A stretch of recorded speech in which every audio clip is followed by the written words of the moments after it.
When we talk about the Soviet invasion of Afghanistan, we use the term out of a blue sky. In other words, nobody saw it coming. There were no storm clouds.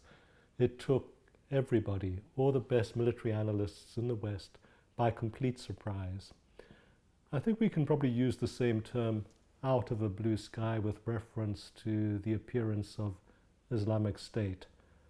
Suddenly, an insurrection which was able to sweep all before it in northern Iraq and in Syria appeared on the scene, and nobody had predicted it. No intelligence had picked up the preparations that must have gone into this insurrection.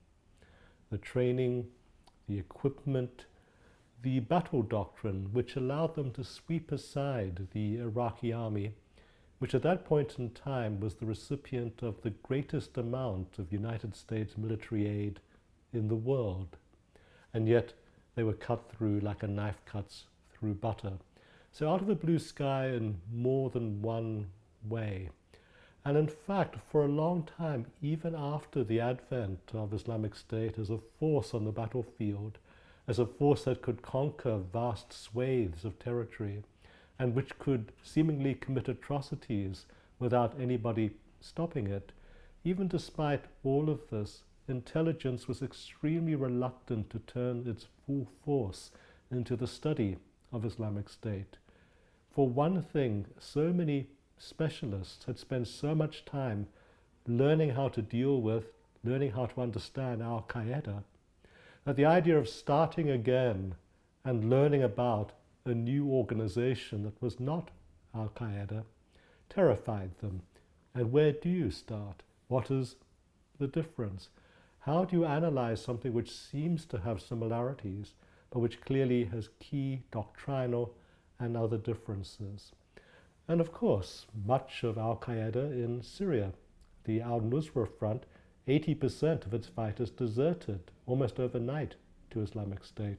What was the drawing power that could persuade insurgents to leave one cause, to leave one army, and join another? The charismatic nature behind the Islamic State, the charismatic nature of the person who proclaimed himself to be a caliph, the caliph being the precursor of the Mahdi being the precursor of the coming of the Holy One who would redeem all mankind and wipe all wickedness and ungodliness away from the earth. The idea of an end of days looming and of wanting to be part of that began to enter the analyses of people who were looking finally at the advent of Islamic State.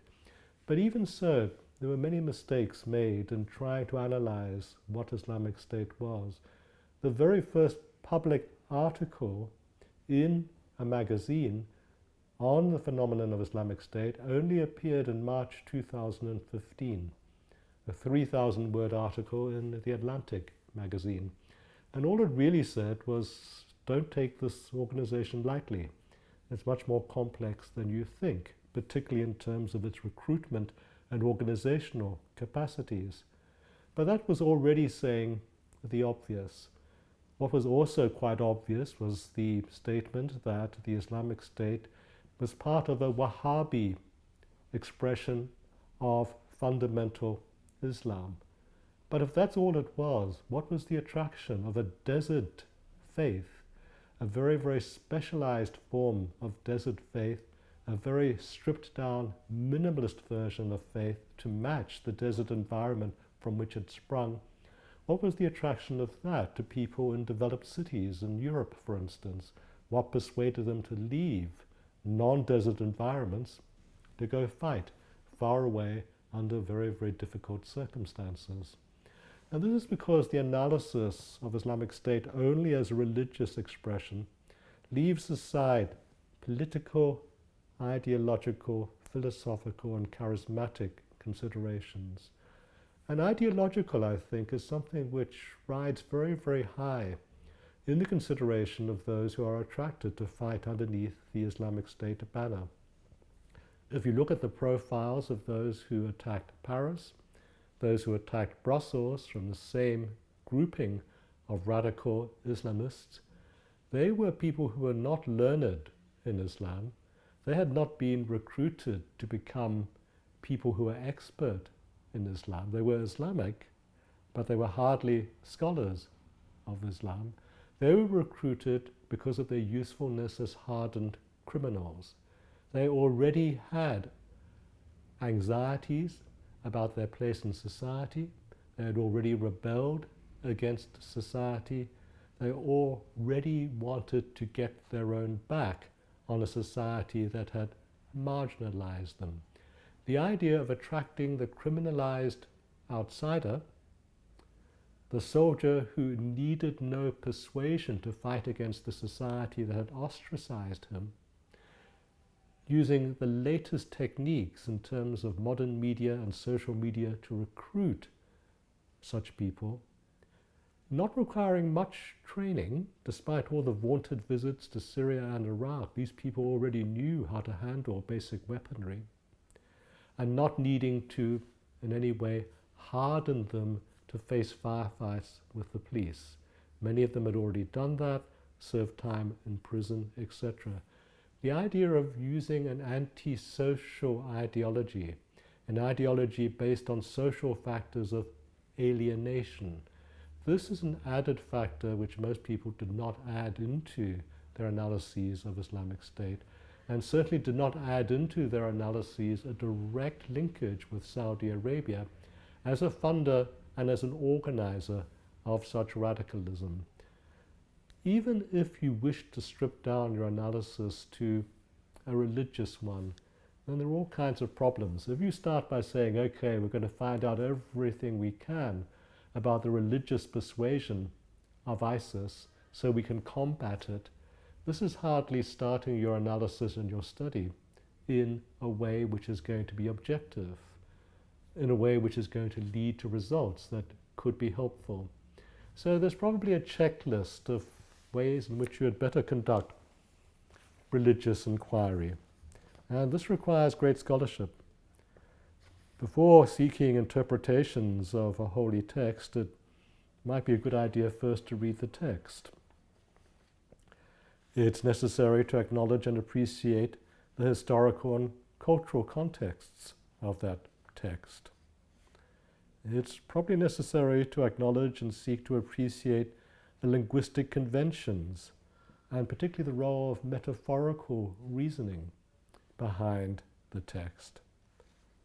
It's probably necessary to acknowledge traditions of intertextuality. There isn't just one text. It's not just the Quran, and that's all it is. A sacred text could be interpreted by a legal text.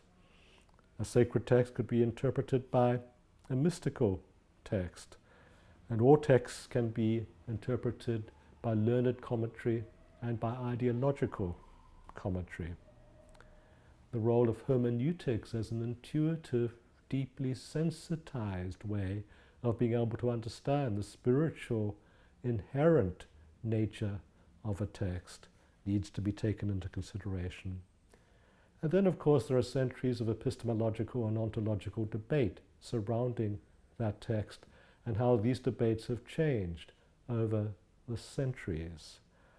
And finally, of course, the distortion of the text and the traditions of the text in all these manifold ways because of modern day needs, modern day exigencies, modern day recruitment to fight ideological wars against the West. All of this requires a breakthrough in the way that we conduct our foreign policy formulation.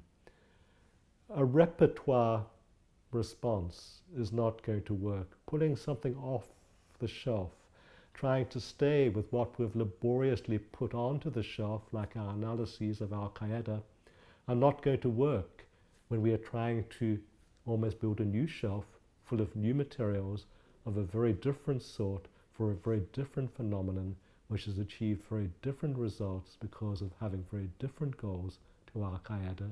Trying to understand Islamic State will take much more than a brain's trust that is tied to old Western ways of thinking.